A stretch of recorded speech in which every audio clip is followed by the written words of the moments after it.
Hi, this is Dr. Tom Rogers at Performance Medicine, coming to you with the weekly dictation. Today we're going to talk about vitamins, but before we do that, do you notice this guitar over here? Anything different about it? Well, it's a Martin, Martins are pretty common. It's a great guitar, but that's a 12-string guitar. That means you're playing with 12 strings. It becomes a more fuller, richer sound, but it's very hard to tune. So anyway, I love the guitar, as you know. Let's talk about vitamins today. Did you ever notice that the people that take the vitamins, a lot of vitamins, just don't get sick very often? Especially right now with COVID going on, the vitamin takers are the ones that may skip this entirely. They're certainly more prone to not get viruses and to feel more energy. So probably 25 years ago, I would tell my patients they were wasting their time and money taking vitamins.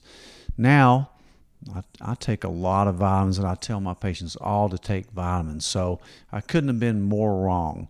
If you ever see a review on vitamins and how they've had a study that show it doesn't work, it's total BS, because they're usually not using enough of the vitamin. So if you ever see a review that says vitamin D doesn't work to prevent diabetes or cancer, that's because you're using very low doses.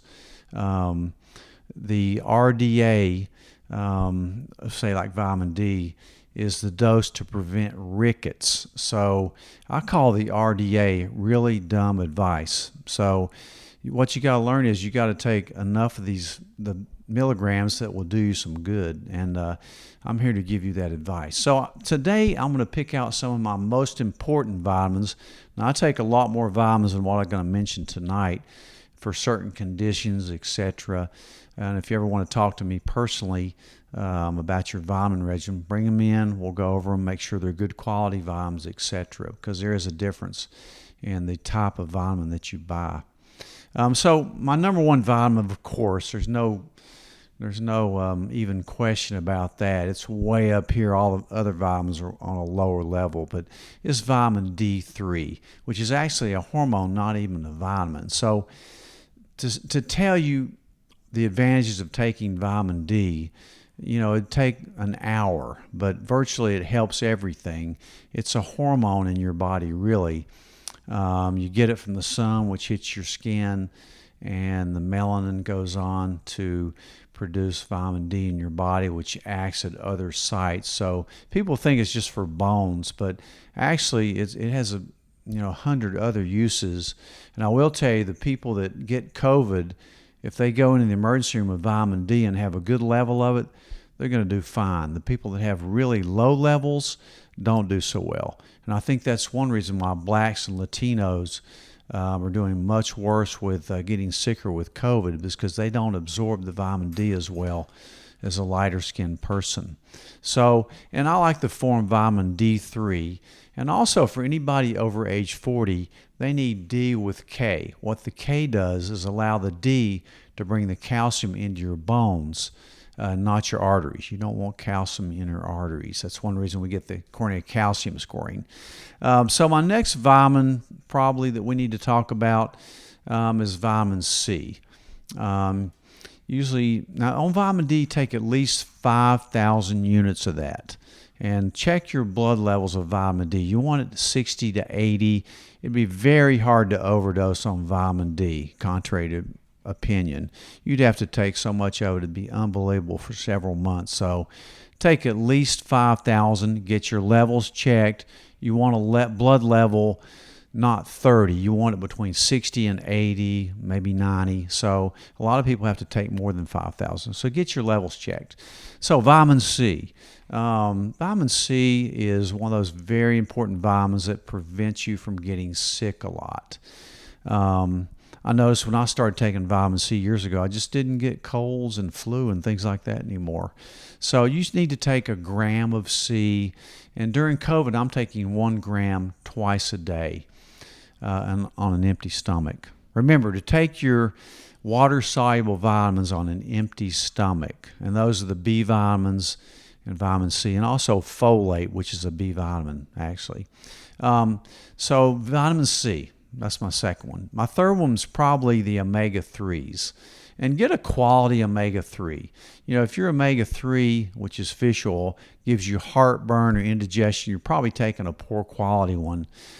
So get a good one. I like krill oil for it. You know, you can also take flaxseed oil if you want, if you're allergic to shellfish. So I like krill and the omega-3s. If it still gives you a little heartburn or a burpy, fishy taste, put it in the freezer and take it directly from the freezer, and it won't do that. But get a quality one. My next one, probably favorite's just a good multivitamin. There's a lot of difference. The one I like is a Life Extension. It's about 10 times better than a Centrum, and it has the right forms of some of these vitamins. Because the multivitamin has most of the B's and also the minerals that you need, like boron and manganese and zinc, and many others. So I do like a good multivitamin. You usually need to take a multivitamin with food because it tends to irritate some people's stomach. And if you notice you take your multi and your urine has a real yellow color, it's because of the vitamin B2 in there. It just means you're taking plenty of it, so that's a good sign. My next most favorite is magnesium. And I'm going to spend some time here because magnesium, it just has a lot of benefits, kind of like vitamin D does. And there's 10 different types of magnesium, so you better be careful in the type you take. You know, you can eat foods that have magnesium in it, like pumpkin seed, almonds, spinach, cashews, but most people really need a supplement with magnesium. And some of the different types, mag citrate, the one we use for severe constipation, is used for digestion. If you take too much of it, of course, it causes diarrhea. You know, in the emergency room, we used to load people up with mag citrate that came in with an impaction. So, you know, you don't want to take a ton of mag citrate or you'll have diarrhea. Magglycinate. Now, that helps you sleep. The form I take definitely have that in there. Magnesium threonate, it's great for your brain. Magnesium oxide can treat heartburn. That's where you get milk of magnesia. That's magnesium oxide. So that's a fairly good one too. Magnesium sulfate is great for muscle cramps. Ever heard of Epsom salts? Epsom salt bath? That has magnesium sulfate in it. Magnesium chloride, it smooths your skin a little bit. So, you know, magnesium is a very important thing. One warning I'll tell you, if you take a calcium channel blocker for your blood pressure, like diltiazem, Norvasc, some of those, you don't want to take it right around when you take that blood pressure medicine if it's a calcium channel blocker, because it can lower your blood pressure too much. So magnesium has so many different functions in your body. Like D, it'd be an hour for me here discussing it with you, but it definitely works in a lot of cellular reactions, and everybody needs it. Every adult needs to take magnesium, in my opinion. And, you know, we check levels of magnesium also, because very, very important that you have enough magnesium. You know, we use magnesium to treat hypertension.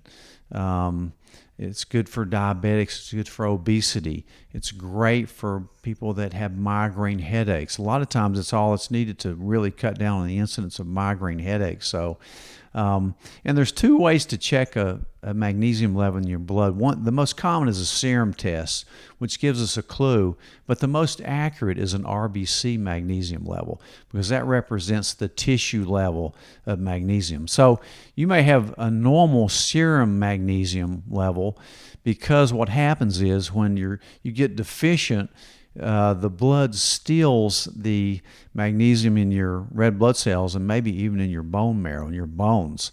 So it kind of leaches those out. It's kind of interesting how it works. So you may have a normal serum magnesium and a low RBC magnesium level. So I do check those occasionally to make sure. So if you have a borderline low serum magnesium, you probably have a low RBC or tissue level of magnesium and definitely need to supplement. I see that all the time on blood tests. kind of robbing Peter to pay Paul is the way your body can leach some magnesium out of the blood cells and the bones. So think about that. Thinking about getting a level checked. My next one, probably favorites, you need to take a probiotic. I always talk about gut health and how everybody from babies to elderly need to take a good probiotic. I love our gluten shield that we have at the office because it has a prebiotic, a probiotic, digestive enzymes. It has lactase to help you digest any dairy product. And it also has a gluten blocker in case you're sensitive to glutens, which probably half of us are. I know I am. So I do like a good probiotic, and that gut health is so important. And the last but not least, zinc, especially during COVID. I'm putting everybody on D, C, and zinc. Zinc is, great for men too. I put every man that comes into me with low T on zinc for a couple reasons. Number one, it will pop your T level up a little bit, but it also prevents a conversion or aromatization of testosterone to estrogen. So zinc is very important for men and women, more towards men, but women need it too for the same reasons. And most Americans are deficient or don't have an optimal level of zinc. One thing about zinc is you probably need to take it with food because it can kind of make you a little nauseated if you don't take it with food. And so those are my favorites. I have a lot of other ones that I take, like CoQ10 for energy, PQQ, the same thing. I take L-lysine for immune structure and support. I used to get canker sores in my mouth when I was stressed. There's some things that really cured that. One was L-lysine. Another one was using Tom's, not named after me, but toothpaste, and that virtually cured any canker sore I ever had. So I love the really clean toothpaste.